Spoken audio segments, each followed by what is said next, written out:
Hoje vamos desvendar um dos mecanismos mais poderosos e persistentes da história humana. Como a religião, especialmente o cristianismo, usa o medo, a culpa e a repressão para controlar corpos, mentes e sexualidade até os dias de hoje. E não se engane, isso não é teoria da conspiração. Vou trazer dados científicos, livros e exemplos históricos para mostrar como essa dominação hipnótica molda sociedades inteiras e desde a Idade Média até agora. Eu me chamo Cleide Ferreira e se você está pronto para encarar essa realidade, aperte o like, ligue as notificações e vamos mergulhar fundo nesse assunto.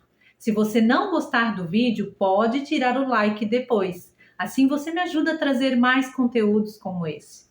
Vamos começar com um fato chocante.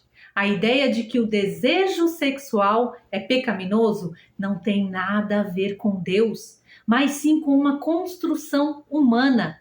No livro História da Sexualidade, o autor explica que a partir do século IV, a Igreja cristã transformou a sexualidade em um dispositivo de poder. Como?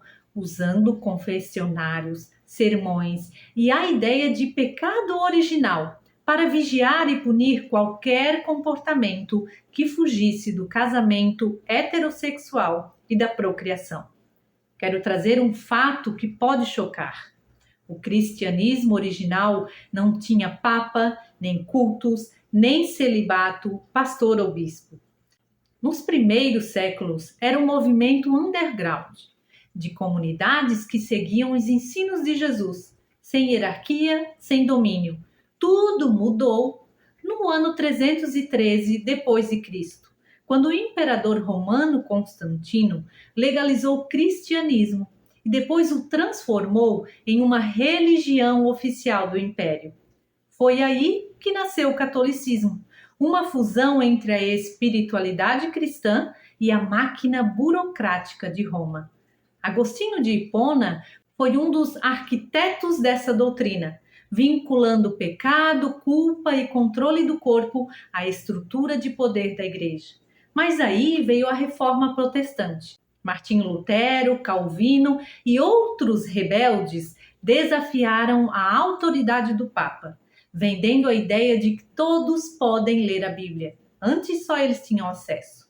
Essa ruptura deu a origem ao protestantismo, que mais tarde se ramificaria em denominações como as igrejas evangélicas, focadas em conversão pessoal e literalismo bíblico.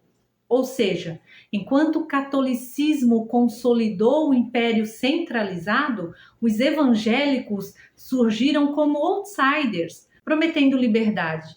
Mas será que cumpriram essa promessa? Coloca aqui nos comentários a sua opinião, o que você pensa sobre isso. E vem cá, isso não parou na Idade Média. Agostinho de Hipona, um dos pais da igreja, escreveu em Confissões, um dos seus livros, que o desejo sexual era uma doença da alma, uma herança do pecado de Adão e Eva. Você já ouviu falar disso?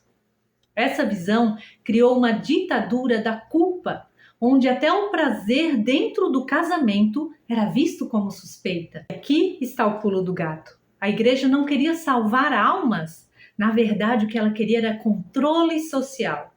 Estudos do historiador George Duby mostram que, ao regular a sexualidade, a igreja garantia heranças, consolidava famílias poderosas e mantinha o povo submisso.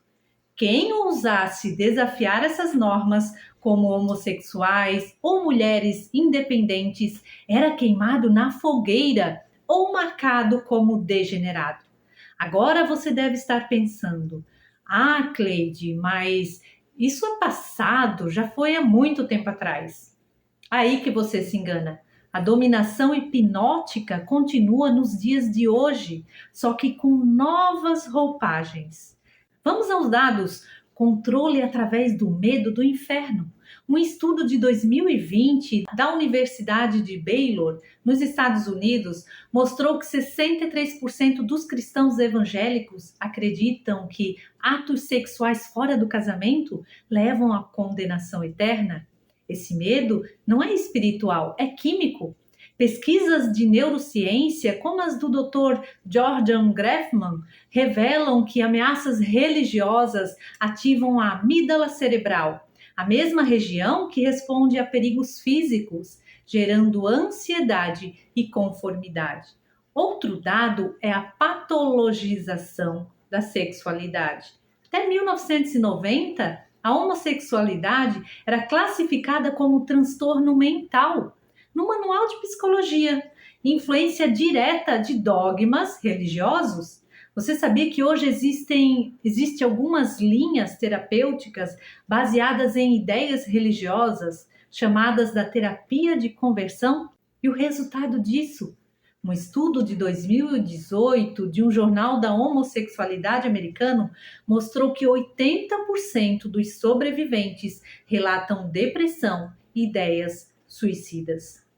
Tudo isso é devido à ideia de que esse Deus humanizado, castigador, juiz, cruel, criou o homem e a mulher exclusivamente para a sexualidade ser exercida entre os dois, sem o livre-arbítrio, sem o poder de escolha, sem levar em consideração muitas outras questões muito mais profundas, que eu posso falar em outros vídeos, mas não quero fugir do assunto hoje aqui. O que eles criaram foi um sistema egóico, dominador e autocentralizado, baseado no poder político, disfarçado de religiosidade para o controle e domínio da humanidade. A ciência vem desconstruindo esses mitos nos últimos tempos. Vamos às evidências? Um estudo de 2019, publicado pelo Jornal Americano de Psiquiatria, com 25 mil participantes, concluiu que pessoas que vivem sua sexualidade livremente, sem dogmas, têm índices menores de repressão e ansiedade, comparadas àquelas reprimidas por dogmas religiosos. Pesquisadores da Universidade de São Paulo, USP, descobriram que 40% das mulheres evangélicas no Brasil relatam dificuldades em sentir prazer, muitas associando o sexo à obrigação e não a prazer. O antropólogo Dr. José Miguel Nieto, em seu livro Corpos em Guerra, demonstra que culturas com menos repressão religiosa, como a Suécia, têm índices menores de gravidez na adolescência e maior uso de métodos contraceptivos. Enquanto isso, países ultra-religiosos, como a Uganda, lideram em casamentos infantis e doenças sexualmente transmissíveis. E o mais revelador, em 2021, um estudo da Universidade de Oxford analisou imagens cerebrais de fiéis e descobriu que discursos religiosos, olha só, sobre pecado, reduzem a atividade no córtex pré-frontal, área responsável pelo pensamento crítico. Ou seja, o medo religioso literalmente desliga nossa capacidade de questionar. O verdadeiro sacrifício, talvez, não esteja no desejo humano, mas na insistência em reprimi-lo em nome de um controle que não tem nada de sagrado. A construção de uma moralidade rígida, fundamentada no medo e na culpa, criou uma dicotomia entre o desejo humano e a virtude divina, alimentando assim um sistema de repressão que serviu mais à manutenção do poder institucional do que a qualquer ideia espiritual genuína. A regulamentação da sexualidade pela Igreja cristã não foi apenas uma questão teológica, ela teve impactos profundos na sociedade e na psicologia humana. Práticas como a homossexualidade, a prostituição e o adultério foram severamente condenadas, muitas vezes com punições que iam desde a exclusão social até a morte. E em muitas religiões ainda se fala no castigo divino, após a morte por esses que cometem tais pecados. E aqui entra um ponto crucial: o papel da mulher. A figura da Maria, a Virgem Imaculada, tornou-se assim um ideal feminino que combinava pureza, submissão e sacrifício. Essa construção não apenas reforçou desigualdades de gênero, mas também criou expectativas impossíveis para as mulheres, que eram constantemente julgadas por seus corpos e desejos. Psicologicamente, a internalização desses valores religiosos gerou conflitos profundos. Sentimentos de culpa, medo e inadequação se tornaram muito comuns, especialmente quando os impulsos naturais entravam em choque com os ensinamentos espirituais. A ideia de que o desejo era uma falha moral criou uma vigilância constante sobre pensamentos e ações, levando muitas pessoas a um estado de autojulgamento e repressão. Então chegamos à pergunta que não quer calar: por que tantas instituições religiosas insistem em controlar nossa sexualidade? A resposta é simples: poder. Quando você acredita que seu corpo é sujo, seu desejo é pecado e seu prazer é errado, você se torna alvo fácil de ser manipulado. Mas há esperança. O conhecimento liberta e quebra essas correntes.